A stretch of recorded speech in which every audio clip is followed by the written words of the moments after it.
So I got a bunch of questions for you, so let's just jump right on in. I am curious with Ryan Murphy. Obviously, I'm a huge fan of his. I love what he's done with representation and inclusion, and he's given you some really good roles recently. I'm very curious, what do you get Ryan as a gift after all the cool shit he's done for you? Oh my gosh.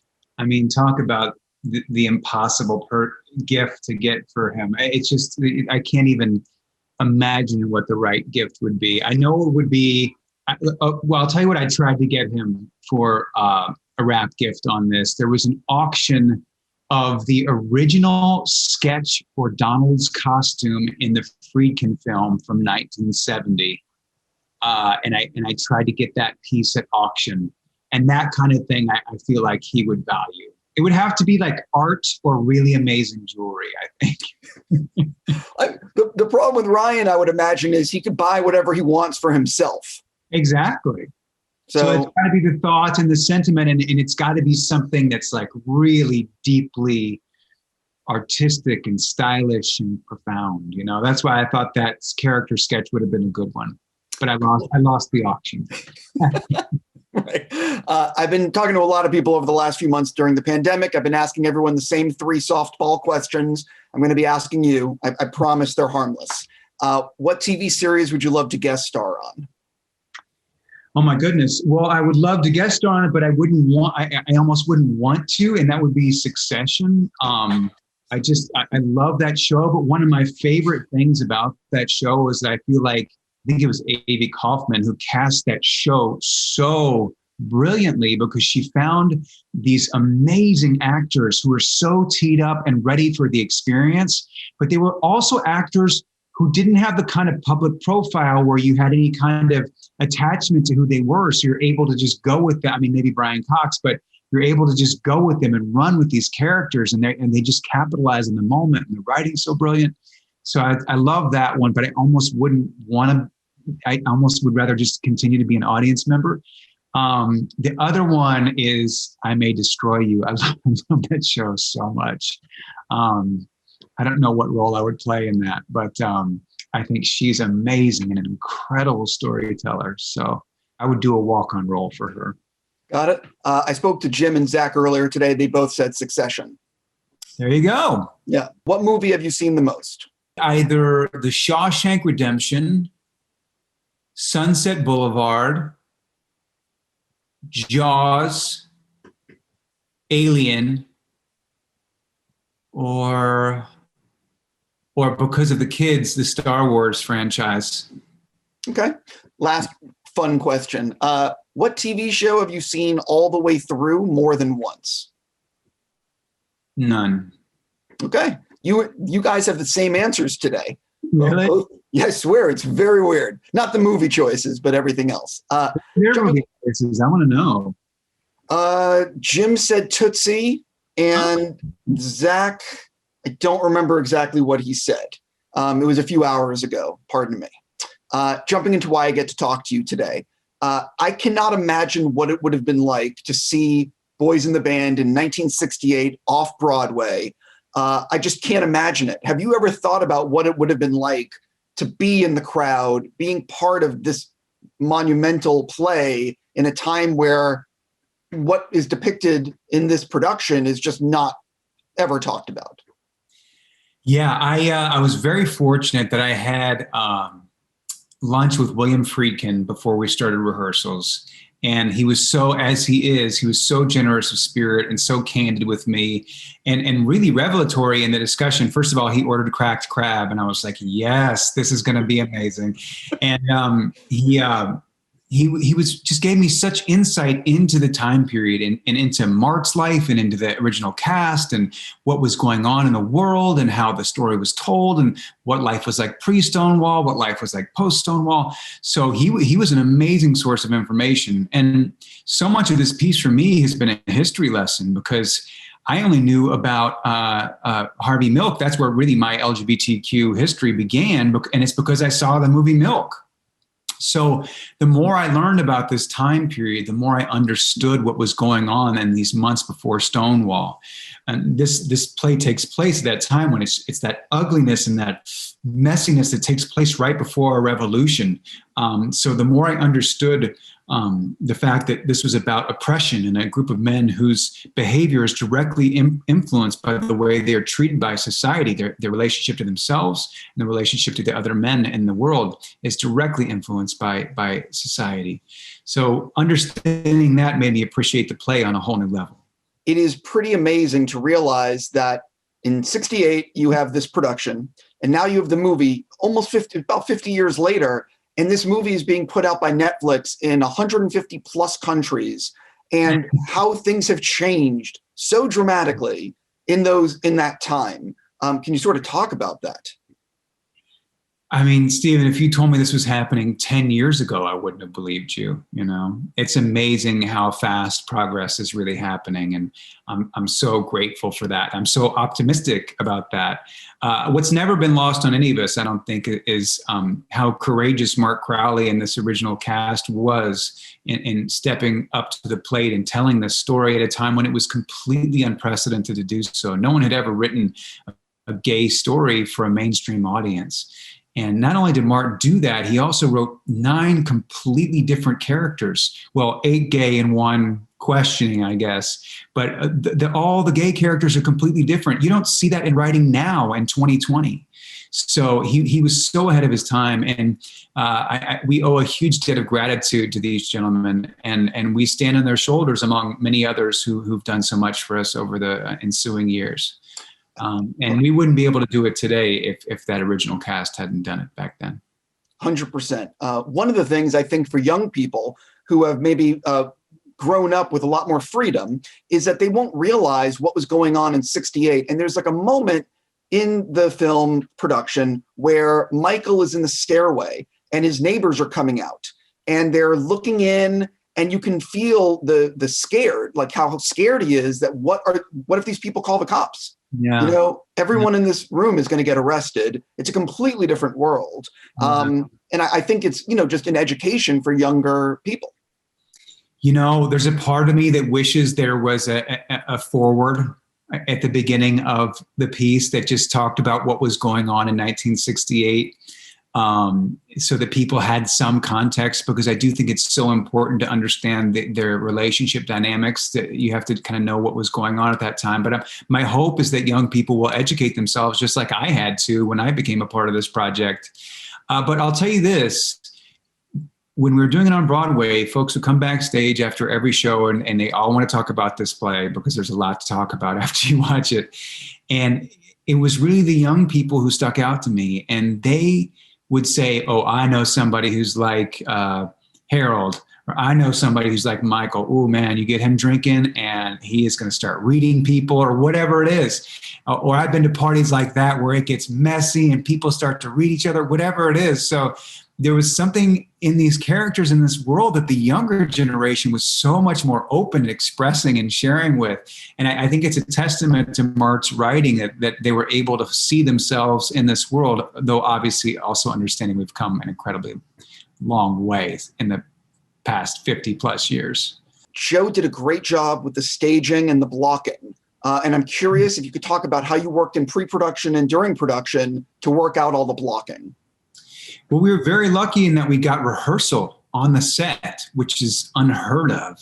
I mean, Joe teed everybody up really beautifully, I thought, with the creative process on this movie. It was kind of unheard of, and I think we also owe a lot of that to Ryan Murphy and Ryan Murphy Productions. Yes, of course. We were able to rehearse on the set for a week, which never happens, and find new things, because Judy Becker put this incredible set together where it was so immersive and finding, there was a stack of playbills from the period in the corner. I mean, you could get lost in any part of this set and just be in the time period.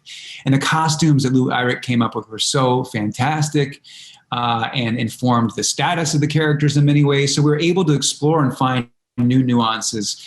And then within the relationships in the world of the piece. And then we shot it almost completely sequentially.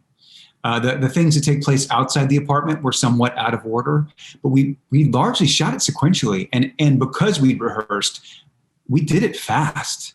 Particularly once there were 9 guys in the room, it was like, all right, now the camera's on you for your moment in this scene. And it's probably going to, for me, a lot of times it was one take and then moving on. So it moved pretty quick at that point. But thankfully, we had the Broadway run and the rehearsal process to inform that.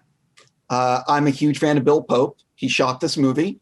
Can you share any? The Matrix is the movie I've seen the most in the theater. I was living in Ireland at the time, and the only movies at the movie theater all summer, that summer when I was living in Ireland, were The Matrix and She's All That.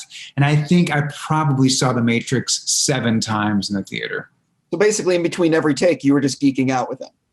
Oh, I mean, I've had a couple of moments like this. I had the same moment with Roger Deakins when I worked with him, where it's almost like a guru disciple thing, where I like come over to them and I essentially like bow at their feet because they have given me so many iconic and epic memories and moments in cinema over the years. And Bill is definitely one of those bucket list guys. When not obviously now, but at another day, we did a Collider Connected, which is a long form interview with Roger and his wife. It was 90 minutes, and it's really illuminating in terms of their process together. It's a whole separate thing. I love Roger Deakins. There's no ego there. He comes to work and he just does incredible, phenomenal things every time he puts a lens on a camera. No, he's a god. I'll fully admit it. Like we can just say that. You've done this production many times. What was the hardest part about filming the play and doing something that you've done, so many times? Or was it almost easy because you've done it so much? The camaraderie and the sense of ensemble was easy because it was hard earned, having to bounce that ball around together in front of a live audience 8 times a week for 14 weeks or whatever we did it for. The beginner's mind was the harder part. Forgetting all those things and not relying on things that worked on stage or worked when you're playing it to the rafters, but allowing Joe to help us modulate the performances and continue to explore them and find new depth and to surprise yourself on a take, even though you've done the scene, 200 times. I think that was, I guess, it was a welcome challenge. It was it kept it exciting. It kept it visceral and it kept it really alive, I think, as opposed to just filming what we did on stage. I'm curious what you're going to say about these next 2 questions. What do you think Michael inscribed on the frame to Harold? I never looked. And I was behind on stage. I was behind Michael, Harold when he opened it. And so I didn't look and I didn't want to see. What was more important to me were the reactions from Harold and gauging that and clocking that, and the reaction from Michael and gauging that and clocking that. Both of those things were what were important, I felt, for Donald to see in that moment. What do you think Alan needed to tell Michael? I'm still asking the question. 200 performances, and I'm still wondering, And I think it's such an important question to ask, and I know why Donald wants to know, because I think this interloper comes into the movie and he's such an object of fascination for everyone. I know certainly from Donald's point of view he is, because is he gay? Is he this guy who's able to have this double life and he has a wife and kids and this successful career, but he's also closeted? Or is Michael determined to have him hate himself or be as hard on himself as Michael is on himself? The important question that Donald is still trying to wrap his head around, and he's had so much to drink at that point, and it's been such a long night at that point that he just can't figure it out. And it's like asking a question at the end of a Shakespeare play. I can't think of a perfect example parallel, but sometimes it's a question you're never supposed to know the answer to. I love that these two things just allow the audience to determine for themselves what they think. Yeah. However, I would imagine, I mean, you guys had a lot of time with Mart, and I'm curious if he ever told you, or if you ever wanted to know. I mean, I had so many amazing, candid conversations with Mart, and I love him and I miss him. But I don't want to know. I didn't want to know. I didn't ask Brian. I didn't want to know from Brian. I felt like it would make the play and the process less interesting to me if I knew what his choice was. And when you're doing it 8 times a week and you want that curiosity to stay alive and present on stage, I mean, of course I could fake it, but I didn't want to know. And I don't want to know now. When was the last time you were really nervous before doing something, whether it be on stage, whether it be a movie, a TV series? Was there ever a time that you were like, oh, F? God, yes, of course. I mean, I get nervous before I have to do Zoom junkets, because in a way it's not something you've rehearsed. It's not something that's on a controlled set. It's a conversation, and it's such a strange time right now. And there's so much out there in the zeitgeist. So it's a kind of a crazy time to be talking to anybody about anything when it's being recorded. So I would start with that. And just meetings I've had, honestly, even just in the past few months, meetings I've had to have over Zoom where you're trying to find out if you're going to be working and collaborating with these people who you love and admire, but at the same time, you're kind of meeting each other in this very sterile environment and way. I'm almost out of time with you, so I have to ask you about 2 other things. Number one, so what's going on with White Collar? That's a great question. I have no idea. I mean, I threw my hat in the ring and told Jeff Easton if he could find a way to do it and find a home for it and a way that worked with everyone's schedules and wasn't, 16 episodes for 6 years, then I'd be there to throw that fedora on and work with that incredible cast who I love and adore and speak to weekly still. But so much of what goes into that is way above my pay grade and beyond my control. I'm not going to put a pitch together as to what the arc of the show should be or what the story needs to be or where it needs to be. That's sort of up to him and whatever platform would want to produce it. Yeah, I was wondering if you guys would ever do like the 2-hour movie versus like doing another 10 episodes. That was my pitch, is to do a 2-hour movie and just see how it goes, and get everybody back together, or even 4 hours, do 2-hour movies or 4 1-hours, whatever it is to tell just one storyline and just to see how it goes. That's kind of what my pitch was. I don't know if that's I don't know commercially how that fits into the paradigm in this day and age. I don't know if that's something that's interesting to people. I'm not sure, but I would love to do something like that. Congratulations on Doom Patrol. Thank you. I know that you guys got the season 3 for HBO Max. Yes. So what's going on? When do you start filming that? I have no idea. I mean, honestly, I have the only things that are really real that have come my way, film overseas at this point. And I just can't leave my family during the election and holidays at this time. There's just too much going on. So hopefully, when things pick up, I'm hearing that sets that people are on are really safe and trustworthy. And hopefully I'll be back in Atlanta in the new year and we'll be working on season 3, but I don't have any official word on anything. I completely understand. I have to wrap there. I will just say congrats on the film. I think it turned out great. And, nothing but the best to you and your family. Thank you, Stephen. Likewise, stay well, stay healthy. And until next time, hopefully I see you in person.